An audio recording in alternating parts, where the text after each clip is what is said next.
Hi hello friends, welcome back to Karaikudi Chettinad tasty சமையல். இன்னைக்கு இந்த சமையல் என்ன பார்க்க போறோம்னா, சிம்பிளான டேஸ்டியான திருநெல்வேலி அரைச்சி விட்டு சாம்பாரை எப்படி செய்யறதுன்னு பார்க்க போறோம். வாங்க வீடியோக்குள்ள போகலாம். சாம்பாருக்கு குக்கரில் வச்சு வேக விட என்னென்ன தேவைன்னு பார்க்கலாம். துவரம் பருப்பு 200 கிராம் கழுவி வச்சுருக்கோம் குக்கரில். இதோட 2 தக்காளி சேர்த்துக்கோங்க. 2 பெரிய வெங்காயம் சேர்த்துக்கோங்க. 1/4 டீஸ்பூன் மஞ்சள்தூள் சேர்த்துக்கோங்க. 1/4 டேபிள் ஸ்பூன் பெருங்காயத்தூள். இது கூட 2 டம்ளர் தண்ணி சேர்த்துக்கோங்க.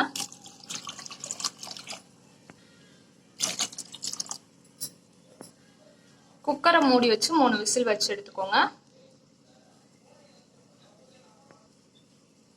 சாம்பாருக்கு வறுத்து அரைக்க என்னென்ன தேவைன்னு பார்க்கலாம் வாங்க. 1 ஸ்பூன் உளுந்தப்பருப்பு, 1 ஸ்பூன் கடலைப்பருப்பு, 2 ஸ்பூன் தனியா, 1/4 மூடி துருவின தேங்காய், 10 வரமிளகா. உங்களுக்கு காரத்துக்கு ஏற்ற மாதிரி வரமிளகா சேர்த்துக்கோங்க. ஒரு சட்டி வச்சு எடுத்து வச்ச உளுந்தப்பருப்பு கடலைப்பருப்பை சேர்த்துக்கோங்க. இதை நல்லா வறுத்துக்கோங்க.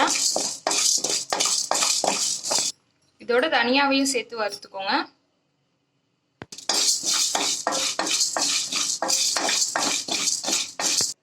இது எல்லாம் நல்லா வறுத்தோன்னே இதோட எடுத்து வச்ச வரமிளகாயும் சேர்த்துக்கோங்க. துருவின தேங்காயும் சேர்த்துக்கோங்க. இது எல்லாத்தையும் நல்லா வதக்கிக்கோங்க.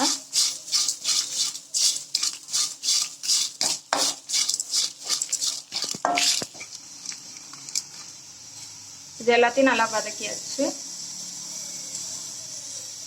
அடுப்பு ஆஃப் பண்ணி இதை நல்லா ஆற வச்சு மிக்சியில் மாற்றிக்கோங்க. இதை நல்லா ஆற வச்சு மிக்சியில் மாற்றியாச்சு. தண்ணி ஊற்றாமல் நல்லா நைஸாக அரைச்சி எடுத்துக்கோங்க. தண்ணி ஊற்றாமல் பொடியாக நல்லா நைஸாக அரைச்சி எடுத்தாச்சு. இதோட 1/2 டம்ளர் தண்ணி சேர்த்து நல்லா நைஸாக அரைச்சிக்கோங்க.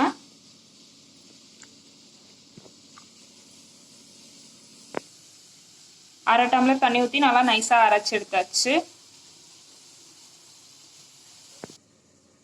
அடுப்பு ஆன் பண்ணி சட்டி வச்சு கொஞ்சம் நெய்யும் கொஞ்சம் எண்ணெயும் சேர்த்துக்கோங்க.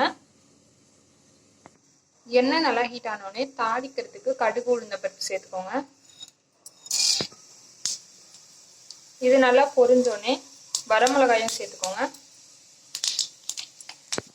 இதில் 10லேருந்து 15 சின்ன வெங்காயம் சேர்த்துக்கோங்க.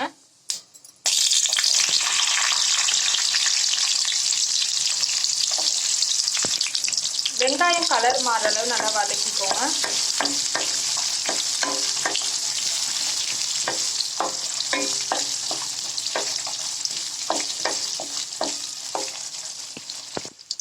வெங்காய கலர் நல்லா மாறினோடனே கருவேப்பிலை சேர்த்துக்கோங்க.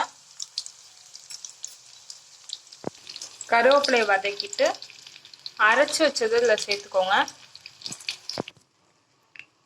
அரைச்சதை சேர்த்தாச்சு. இதோட கொஞ்சம் தண்ணி சேர்த்துக்கோங்க. இதை ஹை ஃப்ளேமில் வச்சு 10 நிமிஷம் நல்லா கொதிக்க வச்சுக்கோங்க.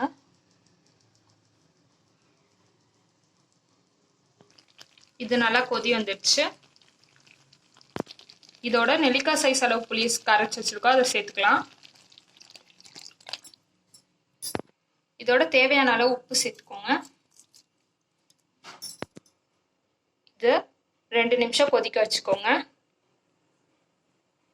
வேக வச்ச பருப்பை இப்போ சேர்த்துக்கலாம்.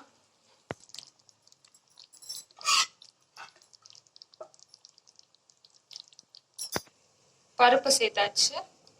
இதோட தேவையான அளவு தண்ணி சேர்த்துக்கோங்க. 3 டம்ளர் தண்ணி சேர்த்துக்கோம். இதை நல்லா மிக்ஸ் பண்ணிக்கோங்க. இதை ஹை ஃப்ளேமில் வச்சு 10 நிமிஷம் நல்லா கொதிக்க வச்சுக்கோங்க.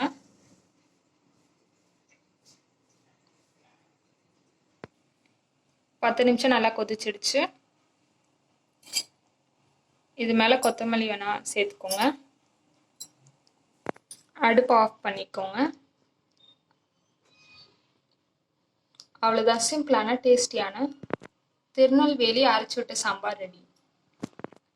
இந்த வீடியோ உங்களுக்கு பிடிச்சிருந்துச்சுன்னா லைக் பண்ணுங்க, ஷேர் பண்ணுங்க, கமெண்ட் பண்ணுங்க. அண்ட் மறக்காம சப்ஸ்கிரைப் பண்ணுங்க. பக்கத்தில் இருக்க பெல் ஐக்கானையும் கிளிக் பண்ணுங்க. அப்பதான் நாங்கள் போகிற வீடியோ உங்களுக்கு உடனே நோட்டிஃபிகேஷனாக வரும்.